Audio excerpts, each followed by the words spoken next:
En fait, la fin de carrière de Neymar, je sais plus, je sais pas. Qu'est-ce qui se passe là-bas au Brésil au fait? Aujourd'hui, j'ai entendu qu'il s'est mis à pleurer à la fin du match. Mais je dis, il a perdu une compétition. Non, il a perdu un match de championnat. 6-0. Du coup, il s'est mis à pleurer. C'est un CP ou quoi? On est en CP? C'est quoi? Bah, je rigole, no beef avec Neymar. Moi, j'aime beaucoup Neymar. Mais quand même, défaite 6-0 à domicile, tu pleures. Mais relève-toi! Comme l'a dit Samuel Eto'o, t'es un grand joueur. Le pire, c'est qu'il perd 6-0 contre l'équipe de Philippe Coutinho, Vasco da Gama. Coutinho va d'ailleurs même mettre un doublé dans le match. Les deux joueurs sont les capitaines respectifs de leurs équipes. Et le plus, il a été même venu avec sa fille. Et là, en voyant cela, je me dis qu'il est vraiment sur la fin. Et les joueurs, quand ils deviennent âgés, tu sens qu'ils commencent à devenir vraiment très émotifs. Tu vois, CR7 qui gagne la Nations League, qui pleure. Neymar qui perd un match 6-0, il pleure. Un match de championnat. Après, le point positif, c'est qu'il ne se blesse pas. Au moins, il pleure pas pour une blessure. Que s'il continue comme ça, en vrai, normalement, s'il est en forme, physiquement, il part à la Coupe du Monde. Voilà, Ancelotti va l'appeler. Pas de souci avec ça. C'est juste d'être en forme, Neymar. Voilà, Coupe du Monde, t'inquiète. Après, t'arrêtes ta carrière tranquille. Non, les gars, me parlez plus jamais de Neymar 2026 ou quoi, Coupe du Monde. Il pleure pas parce qu'il est blessé, les gars. Parce que la vie, elle est hard. Tout se passait bien, les gars, jusqu'à il a rencontré Coutinho, un ancien collègue à lui. Et le score, il veut tout dire. 6-0. Et Neymar qui se fait huer, les gars. On n'a jamais vu ça jusqu'à tous les fans de Santos. Regardez ce qu'ils ont fait. Là, peut-être vous vous dites, ils sont devant. Non, les gars, ils sont retournés. Ils sont contre le club. Ils sont contre Neymar. Est-ce que vous vous rendez compte de la dinguerie? Vous connaissez votre bouc Neymar? Les pleurs, les gars, ça sort très vite. Parce que c'est un gars, t'as vu, il joue pour de vrai. Il avait réussi à enchaîner 6 matchs, les gars. 6 matchs où il était performant. 6 matchs où il a réussi à prouver qu'il pouvait tenir 90 minutes. Et que la Coupe du Monde 2026, elle était possible parce qu'il avait enfin le niveau. Il avait retrouvé ce fameux truc. Mais la vie, elle est venue lui rappeler que t'es en ligue de merde. Neymar seul, les gars, ne peut rien faire. Mais là, on a vu qu'en fait, aujourd'hui, il était pas bon. Et ça, c'est les conséquences. Un 6-0, les gars, mentalement, en fait, ça montre que Neymar, il a plus le cardio. Je vous mens pas, les gars, mentalement, il peut pas tenir. Si là, c'est une défaite contre une équipe Vasco, les gars, je connaissais même pas. Imaginez seulement.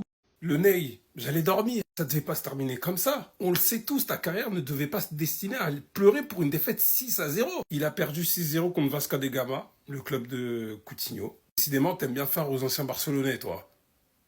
Je sais même pas pour idée cette phrase. Le seul motif de joie, c'est qu'il enchaîne enfin. Je crois qu'il a fait plus de 6-7 matchs avec 90 minutes dans les pattes.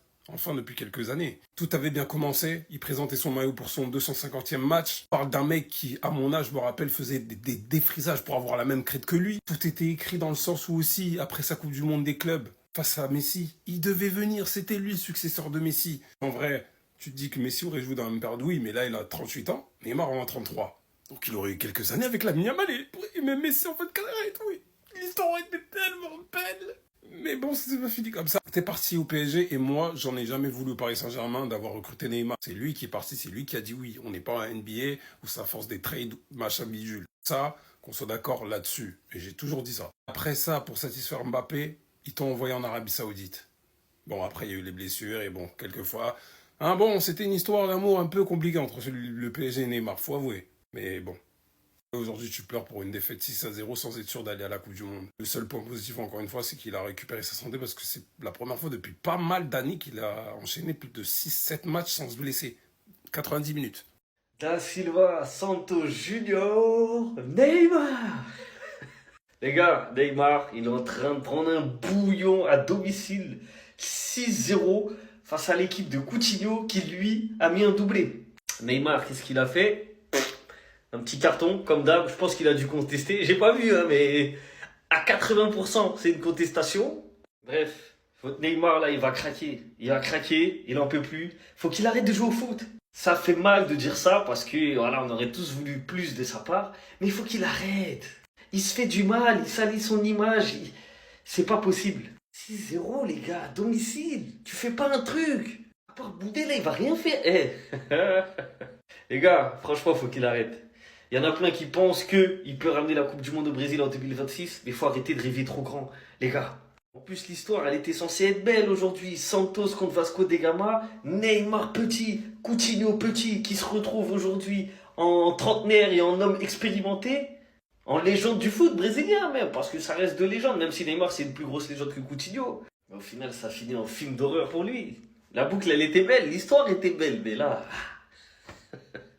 Là, c'est beau que pour Coutinho, hein, pas pour lui. La vérité, c'est une dinguerie. C'est une dinguerie à domicile, tu te manges chez zéro. C'est de la folie.